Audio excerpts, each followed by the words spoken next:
What kind of snap judgments should we have this week, Berm? We can focus on the positives, which is a 49-14 win for Ohio State. We can focus on some areas of improvement. We can mix and match. I don't know what we're going to get into. Let's just see where the conversation takes us. We have to tell a comprehensive story, right? Like the first quarter, Ohio State ran 5 plays. So everything that you think about in that quarter was a two-play touchdown drive, a 3-play drive where you had 2 first downs, and then an interception.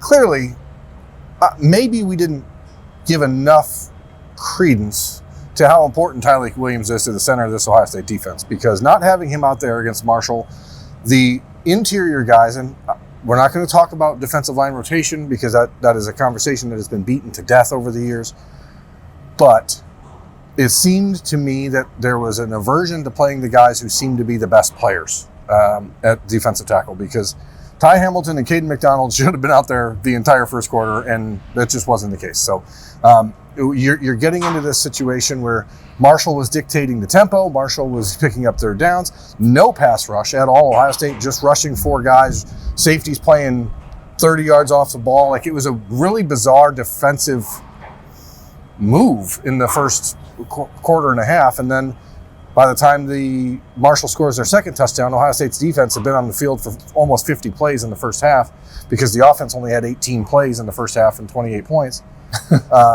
They were pretty efficient on offense. Yeah, it just, you could see that guys were winded. Folks, it was very, very, very hot on the field. And 50 plays on offense for Marshall in the first half is not a recipe for success. I don't care if Tyleik Williams was out there, but certainly Ohio State's defensive tackles and defensive ends and linebackers did not really play particularly well in the first half. Stone Earl, Marshall's quarterback, hurts his ankle in the third quarter. That short-circuited and ended their offense, which I guess is a break for Ohio State in some ways.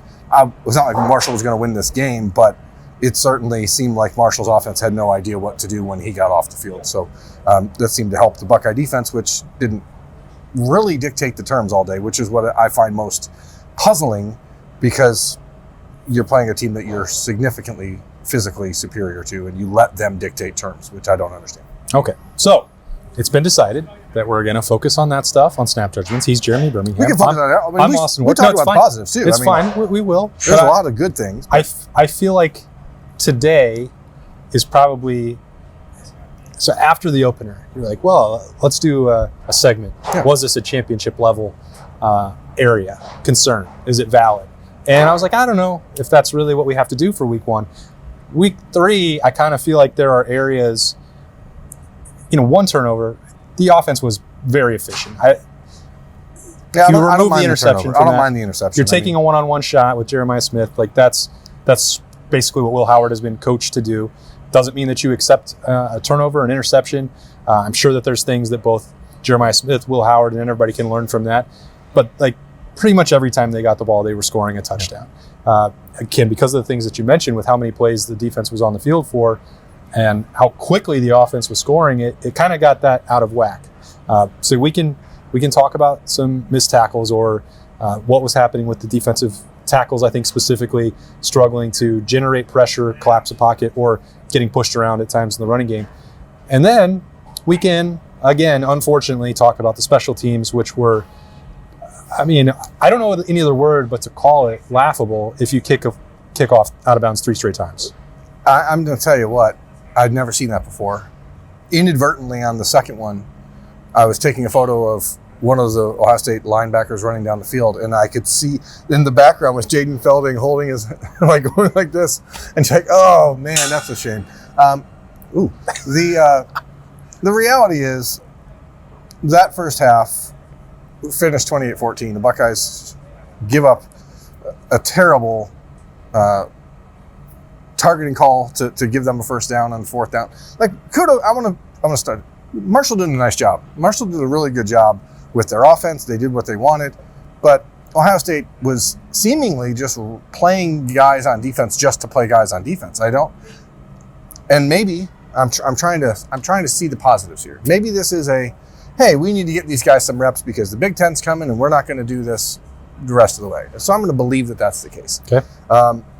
like seeing Dominic Kirks in the game at the end instead of Edric Houston, for example.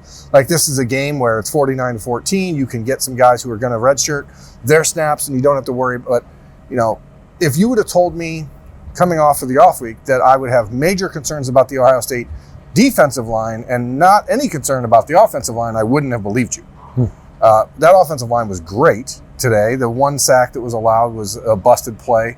They had another play where Travion Henderson got stopped in the backfield on a 2nd and 2 that nobody got blocked on the left side of the line. But pretty good performance by the offensive line. It just felt like the offense was scoring so fast, the defense had no chance to catch their breath. And maybe that's why they were rotating so much at linebacker and defensive line, because it was so hot. I don't know. The problem I have with these post-game situations is that we don't talk to the people who are actually accountable for what was happening in those moments. Yes, we get to talk to the guys who had big games, the celebrations, all that's fun. But for us, when we then sit back here and go, well, but what about this? That was kind of weird. We don't get those answers, and that can be a little frustrating. So I'm rambling.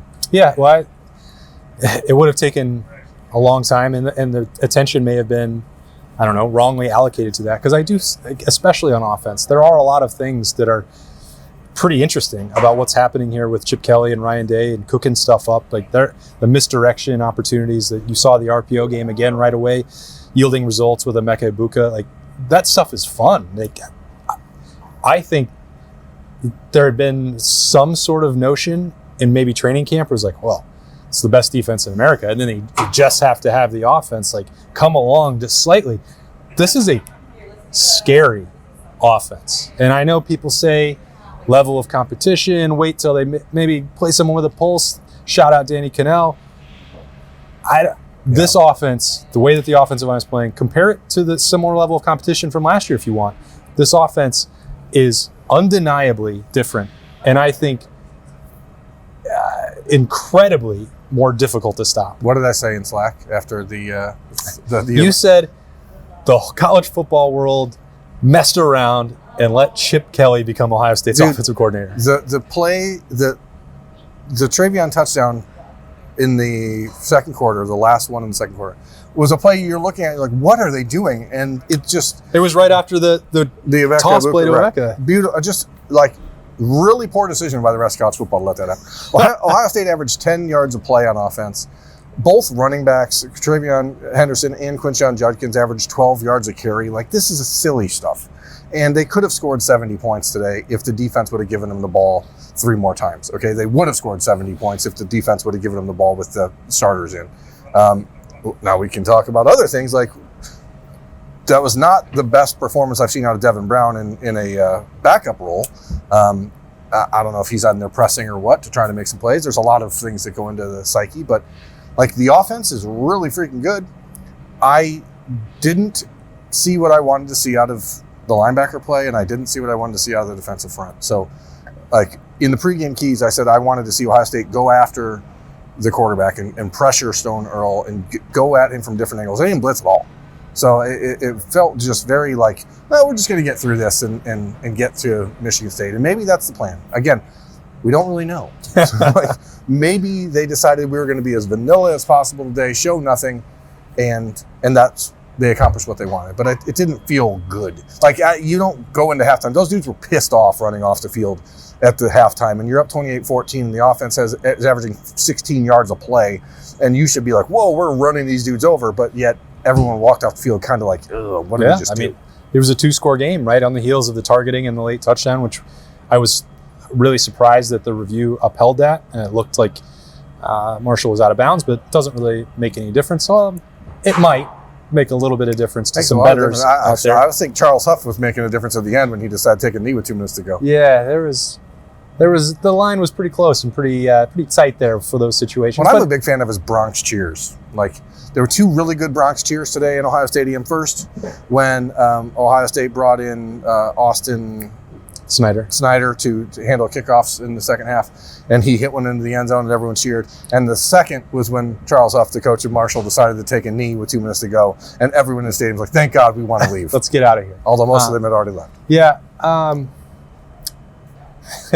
we don't get a lot of Bronx cheers at the Horseshoe, to be honest. So that was a little bit of a change of pace. Certainly a change of pace at defensive tackle. And you brought this up right at the start, Berm. Like, maybe weren't giving enough, putting enough stock in the fact that Tyleik Williams is maybe one of the most important pieces of this defense. At least that's the way it looked when he was not out there playing defensive tackle. Ryan Day had mentioned at times trying to build that depth at defensive tackle, and Larry Johnson had talked about during training camps, like, 6 guys, maybe 7 guys. It's not probably by accident that on Tuesday Ryan Day was saying, well, got to have Will Smith, got to have Tywan Malone, Caden McDonald, Jason Moore, these guys stepping up there. And I thought it was like he was coming at that from, well, look at all these other options. Yeah. You guys know how good they can be. And maybe that was the wrong read, which was like, the depth is not quite where it needs to be to go out there and perform. Certainly to say they're going to go out and beat Tyleik Williams, that's not correct, because he is a senior. He is a first, second, third round draft, high round draft pick, came back for one more year. We all saw how impactful he was a year ago. To say that their depth charts are built for a reason. So he's their best defensive tackle, statistically, impact-wise, personality, that whole deal. So the next guys are not going to be as good, but I thought that the drop-off was much larger today than I ever anticipated it would be. Yeah, and again, I'm trying not to hyper-react to those things, but it just felt like it was a missed opportunity for some of the young guys. And maybe Larry Johnson thought he had more guys ready to play than it turned out to, because it did not look to me like Hero Kanu was ready to play today. It did not look to me like Jason Moore, when he got in the game, was ready to play. Tywan Malone gets credited with the 4th down stop where the quarterback slips and falls. I think he probably still would have stopped him, but you didn't see anybody taking a step up. And Ty Hamilton has received a lot of positive accolades, and he does a lot of good work, but it's clear from watching why he's one part of a 2-man punch, because the way that he and Tyleik Williams complement each other is very, very significant for the defense, because Tyleik Williams is so quick and so good at getting into the middle, and then you have Ty Hamilton able to just hold the line of attack, the point of attack, and you didn't have that today. So it was not good. There was a ton of overreacting to the read. There was misreading on the option. There were multiple times if I'm standing on the field and I say the quarterback is going to run this ball, if I can see it's going to happen that way, I don't know how the defensive line can't, or the linebackers can't. So, Cody, I don't know. Like, Cody Simon only had 4 tackles today. It seemed like James Laurinaitis wanted to play a lot of Arvell Reese and Sonny Styles together. He played a lot. I mean, CJ Hicks played a lot of snaps. It just felt like this was hey, we're going to play a lot of guys, and it was too hot. That's why. They just decided we're going to let these guys get into the game and get out of here with a win. That's what happened. They did get out of here with a win. And the offense was great. Really good. Like, really, really good. Adam King. Hey, Smoothie King. Whoa. Is that named after you? It's an NIL deal. It's an exclusive. Great idea. Nice white shoes. Television's Adam King with a Smoothie King. The other part, I think, got to talk about it. Ryan Day with a penalty, and continuing now, this is game number 3 with him not being the play caller, being the CEO, being more hands-on in all phases, getting involved out on the field. He said he did not use any profanity. I'm not sure I believe him. I don't know if that's true or not. I can't prove it. I didn't lip read. I was way up there in the press box. So if you didn't hear any, I guess we'll have to take him at his word. I couldn't hear any. Oh, I'm going to talk about this. Oh, facilities people. I got a problem with you people. Go ahead. Keep going. Well, I feel like it's going to be a good story. No, it's going to. It's the way I want to end on it, because I know people are going to turn off when I start to gripe about something, but I'm going to gripe. That's what grinds your gears. I think that you can't get. It's the same thing as like a quarterback turning it over. Your coach can't be costing his team 15 yards with a penalty. But I actually like the emotional investment from Ryan Day. Now, this would have maybe happened no matter what, because it happened on offense. And he was the play caller, and he was going to be upset. So there were 21 seconds when the Ohio State made its personnel adjustment. Marshall just took forever. I was watching. I was like, what is happening? Yeah, This is the dumbest thing that I've ever seen happen. And Ryan Day probably said 20 something seconds similar. to match personnel is a little much. That's a lot. Also, like, probably why you didn't see a ton of, mass personnel changes for Ohio State on offense, is they were trying to go tempo, because Marshall could then do that and take forever and actually slow things down. But not just this stuff. So that may have happened regardless. But Ryan Day multiple times in the third quarter, just getting, like, it looked to me, and I don't know, we didn't get a chance to talk about this during the post-game press conference, like he was making personnel adjustments to put the Rushman package on the field on third downs and like getting into it multiple times with Larry Johnson on the sideline. Again, I think these things are positive. Tough love, communication, all that sort of thing, but it is proving without a doubt that Ryan Day is involved and not just looking at an offensive play sheet and thinking about what he has to call the next time he gets the ball. I wanted to make a comment about Ryan Day pregame. Like, you ever seen him out here just handing out Buckeye? I had never seen that either. Buckeyes to the fans. Like, there's something very different about this version of Ryan Day. And it, for those who are not familiar, when the Buckeyes come into the stadium, he comes in, he talks to BTN or Fox or whoever, he goes upstairs. He normally doesn't come back out here for 25, 30 minutes pregame. But today, like, prior to the Buckeyes are doing quick calls, which is like the 25, 30-minute mark, he's like giving Buckeyes to the people in the crowd. I've never seen him do that before. He just seems so entirely different. And the guy's dialed in a way. And I mentioned him talking at Larry Johnson 2 weeks ago. And so to see that continuing, I think is really positive. So what's not positive, did you notice how loud it was in the stadium with the stupid music between every play? I'm afraid so. I did not hear an official say a thing the entire game because they continued to play the music while officials were talking so loud that I could not hear. Like, I had no idea who was being called for penalties. I had no idea what penalties were being called. I had no idea when they were reviewing a play. The crowd had no idea when reviews were done. Like, don't do that. I understand people want to spice up the atmosphere and make it feel like a party, but when the officials are talking, turn the damn music off. Anyway, that really grinds my gears. All right, well, I knew it would be a wild annoying journey. It was so annoying. They just kept doing it. And I'm like, I could not. So, the Caden Curry targeting. Yes. I had no idea what happened on the play because I saw a flag and then they started playing the Mamba or something. It was so dumb.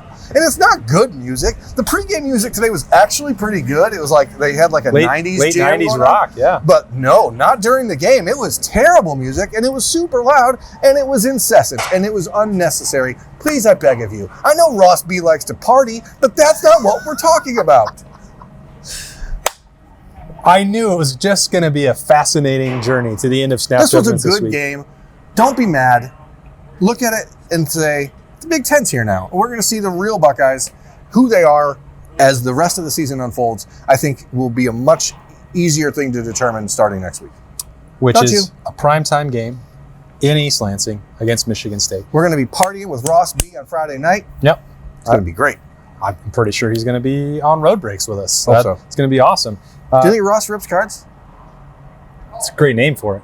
Ross rips cards. He should make a YouTube channel. Yeah. With us on the podcast. Anyway, crazy end to Snap Judgments. I don't know how we got here, but Ohio State won 49-14. They are 3-0. They start Big Ten play next week, and we will have Snap Judgments for that late next Saturday night. But a big win and an interesting program to break it all down with Jeremy Birmingham. I'm Austin Ward. Thanks for joining us. Enjoy the rest of your weekend. See ya.